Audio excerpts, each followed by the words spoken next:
Boy, what a tough act to follow. So here's to good health, Daniel, from here on in. I'm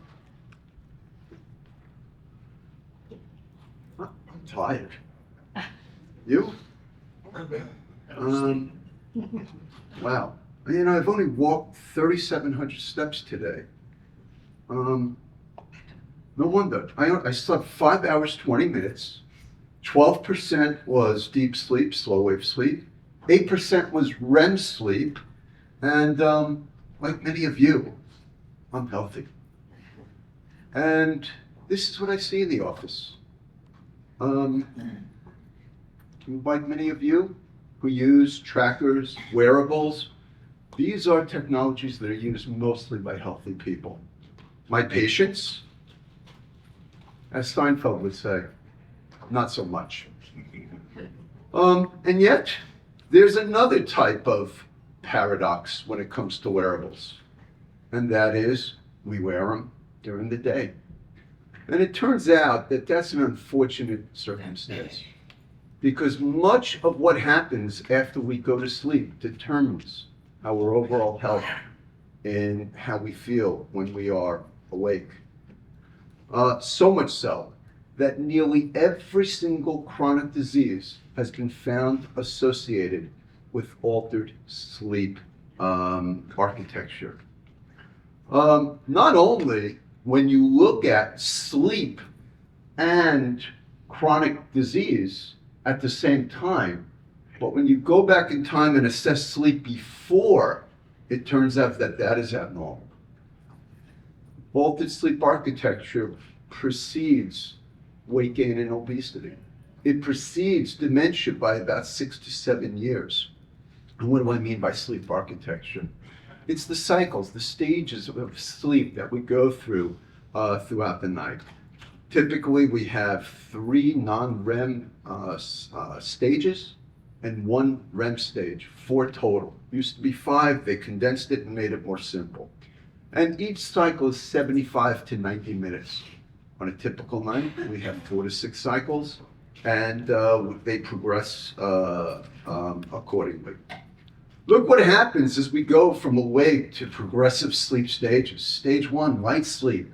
Stage 2, intermediate, and stage 3, deep. And that P in deep is capitalized for a reason. It's not a mistake. Why? It's deep sleep, slow wave sleep that actually restores us physically. It combats inflammation. So stage 3 is critical. So is REM sleep. And that yellow is not a mistake either, because that's what restores emotional well-being and helps in terms of facilitating memory. And as you could see, our brains go through progression as we go through stages 1 to 3 of non-REM sleep. Our brain waves get slower and the amplitudes actually get higher. So too with our eye movements. They become slow and rolling until they disappear. Muscle tone becomes progressively relaxed. And our respiratory rate, heart rate, and blood pressure all decrease by about 20%. Even our body temperatures decrease. Then we enter REM sleep, rapid eye movement sleep, where we develop abnormal and fluctuant waves. They're called sawtooth waves. Our eyes become gazing, and eye movement is actually coordinated with dreaming. For those of us who sleep next to partners, you may hear them mumble and all kinds of gibberish. This is when we dream. Muscle tone is completely lost, which may be a protective mechanism. Our respirations become shallow, but they become irregular, and so does our heartbeat. It becomes irregular. Not a single beat every second, but rather variable periods of time between the beats. And there are phasic surges in blood pressure, and the same thing happens with temperature. So which sleep stage is most important? And the answer is they all portend unique benefits. They're all important. Deep sleep, that non-REM third stage, is critical, as I indicated, for physical restoration, whereas REM sleep supports learning, memory, and emotional well-being. We require a balanced cycle, including adequate amounts of both non-REM and REM sleep to achieve optimal health. And what's more, it might be what stage we actually wake up in that we're sleeping in. You ever wake up feeling like you're in a drunken stupor? Some of you would say, yeah, usually. This is probably because you're waking up from deep sleep, from slow wave sleep.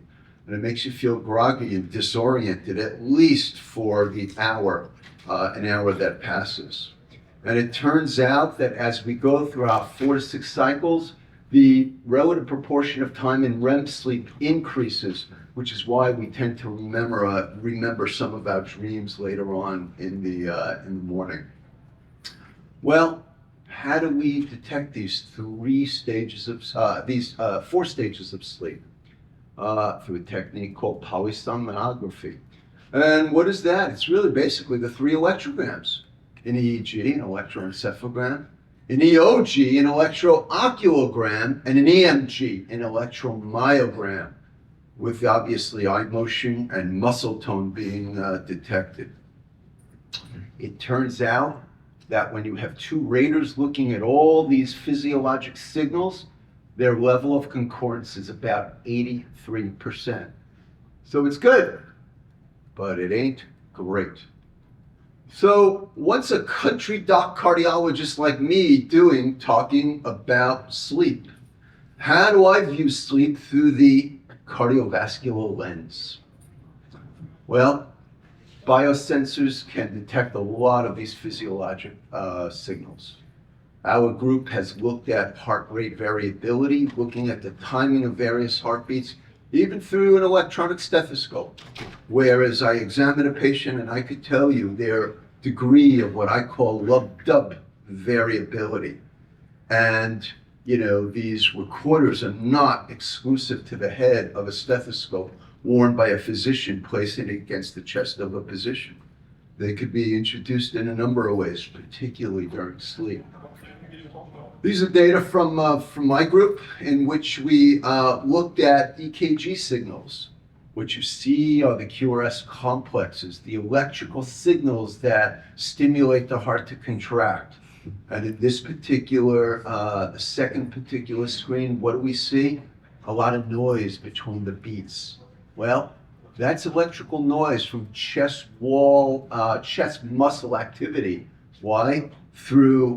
Because chest muscles are increased during periods of sleep apnea, particularly those of obstructed. So there are multiple ways to obtain these particular biosignals. And the technology is there. Everything from rings to watches. This is a study comparing 3 commercially wearable devices for sleep tracking in healthy adults, 35 patients. Look, amount of time that's awake, amount of time in REM sleep. They call it core, which is really stage 2 and stage 3, and then deep sleep, that slow wave sleep that's so critical for physical restoration. Well, we wear trackers during the day, but not at night, not when we sleep. And I like to refer to sleep as the curtain of oblivion.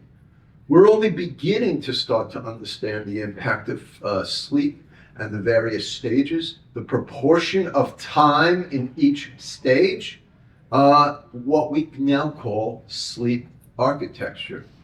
Why as a cardiologist I'm interested in this? Because only recently, 2012, has the American Heart Association encouraged the notion of cardiovascular health, the opposite of disease. They have life's essential 7. And in 2022, they added sleep in terms of duration. Less than 7 hours, more than 9 hours. Between 7 and 9 is the sweet spot. Less than 7, morbidity and mortality increase. More than 9, morbidity and mortality increase. Maybe because of reduced sleep efficacy or efficiency. So it is my sense that over the next several years or so, and again, I am not a patient, as our prior speaker. I'm not an investor. I am a clinician, and I'd like to think an innovative thinker. That's subject to debate. But, you know, you wouldn't go into your physician's office and ask for your cholesterol to be drawn and just draw cholesterol and triglycerides. Were you? Would you? The answer is no. Let's look at the evolution of cholesterol over time. In the 1950s, we learned from Framingham that total cholesterol and triglycerides were important. Then in 1972 was the Friedewald formula. If we measure HDL, the good cholesterol, high-density lipoprotein, we could then calculate using this formula LDL, the ugly cholesterol, low-density lipoproteins. In the late 1980s, we had multi-center trials that showed that statin drugs lowered LDL, and in doing so, they portended cardiovascular benefits. And then in 1988, the National Cholesterol Education Program included LDL into its recommendations, just like the American Heart Association in 2022 included hours of sleep into its recommendations. And now, since 1988, there's been trends in lipid levels, and they have all declined due to medication use.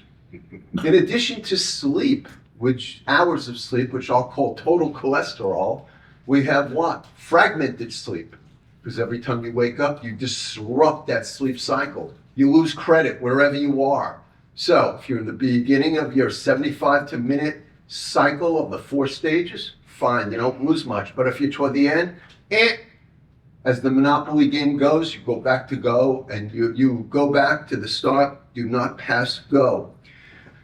So fragmented sleep, and the most common cause of fragmented sleep is actually nocturia, getting up to pee at night. That is our cholesterol and triglycerides. Total hours of sleep and number of times that we wake up, driven mostly by getting up to pee. So nonetheless, I hope we will move this science along. I know my group is trying very diligently from the cardiovascular lens in order to do so. I'll stop and conclude that nearly every chronic disease has been found associated with altered sleep architecture. And today's measures of sleep, hours of sleep and number of wake-ups, are very crude. They're comparable to what we looked at in the 1950s with regard to cholesterol measurement. Physiologic wearables, activity trackers, and all forms of digital health, with and without, I'll say the magic word, AI, carry great potential, particularly when applied more during the night than the day. And digital health carries great promise, not only to generate startups, increase revenue, but also to refine the assessment of sleep, create digital biomarkers along, and advance the science of sleep to what? Promote wellness. Thank you.